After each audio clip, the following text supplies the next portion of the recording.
maşallah. Ay qaynana, mən xınamın xələtini yıxdım. Ürəyim açıldı.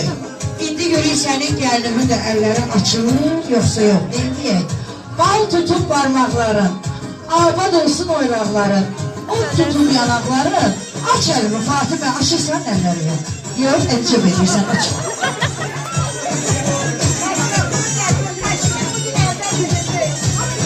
Başındakı pullu şaldı, yanaqların aldan aldı, dilin qaymaqda dağdaldı.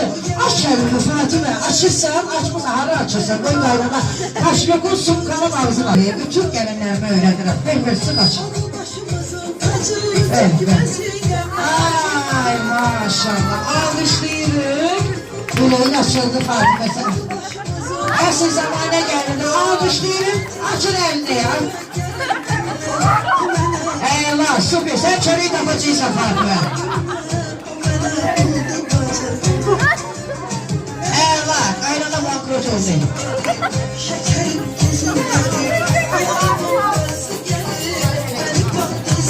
Xınalı əllərini, xınası sağ əlindən yaxılır, sağ salamat köksün evinə, ocağına inşallah.